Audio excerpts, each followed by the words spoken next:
everyone, welcome back. Today we're going to be discussing swim bladder, how it happens, what to look for, and how to treat it. Today we're going to be treating my male peacock gudgeon, so things to look for in swim bladder are going to be bloated abdomens, swimming on their sides, completely upside down. They're very lethargic and having difficulty swimming. Things that can cause swim bladder are ammonia, unbalanced water parameters, lack of heat, and stress. I have checked my water parameters and temperatures and both are within my preferred range, so the most likely cause is going to be stress in this case. Now to get started with treatment, you want a separate bowl or bucket of water that you can move the fish into. It needs to be treated, so the water has to be dechlorinated and safe for your fish. You are then going to add aquarium salt into this container. The recommended dosage for the brand that you use should be on the back of the bag or box. For this, I am adding 1/2 teaspoon for every US gallon. This is about 1.5 gallons, to which I'll be adding 1/2 gallon of warm water to dissolve the salt. So I'm going to be having in this bucket about 2 gallons of salt. You can use aquarium salts or Epsom salts to treat swim bladder as long as that said Epsom salt is unscented and doesn't have any chemicals in it. Another thing that you can do to treat swim bladder is to feed the fish peas, and they have to be cut and skinned.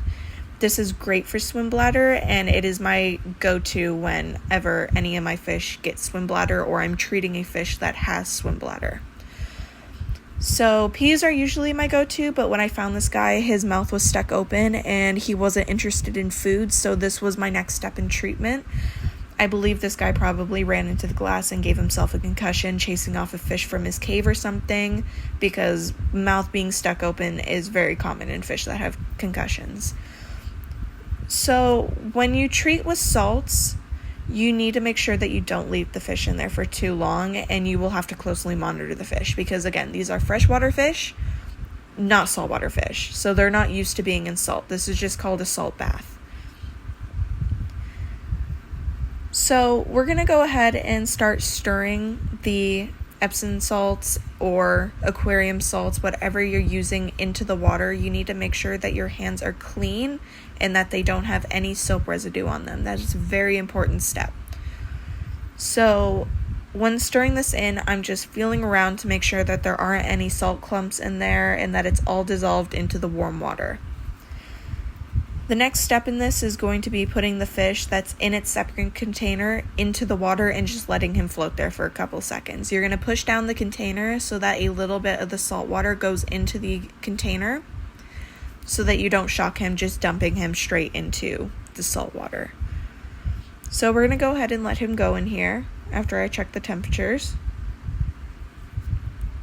And we're going to leave him in this saltwater bath for about 15 minutes. Again, you're going to be keeping a close eye on them and making sure that they're not too stressed out or nothing changes about them. So in the meantime, we're going to refill this dish with some of the tank water and get it ready for him to go back into this dish and back into the tank.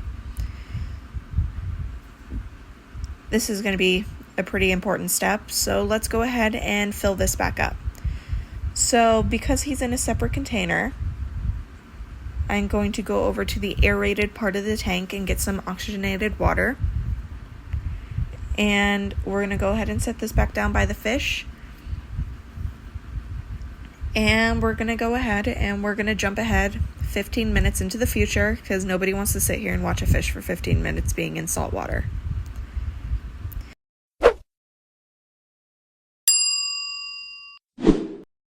So now that it's been 15 minutes, we're going to go ahead and get him out. Oh, look at that. He swam right into the net, making my life so much easier. And now you get to watch me struggle to put him back into the container with one hand. So I'm gently shaking the net to try and get him out and get everything untangled. But as you can see, I am failing miserably. I ended up having to use my finger. But now that he's in the container, we're going to go ahead and put him back into the tank, or clip him onto the tank, I should say. So I just used some bigger bulky clips that are attached to the tubing on my filtration system. So I'm going to clip him onto the top of the water so that he's floating in the water. Gudgeons are very sensitive to water temperature and water temperature changes. They need to be in warmer waters or else you can shock their systems and they will die. So he's going to float in here for the rest of the night, and every hour or so I will come in and I will change the water in this container. And this is how he's doing now. He's looking a little bit better, which is good. And this treatment I will do twice a day for the next week or until I see improvement. You can see there's a little bit of food in there. He's not interested. He's still not feeling great, but I hope he does a lot better, and I hope this helped you guys out. I hope you learned something. Thank you so much for watching my video. I hope you guys learned something and that you enjoyed, and I hope you'll come back to my channel to learn more with me. You guys have a great, wonderful rest of your days. Thank you so much for watching.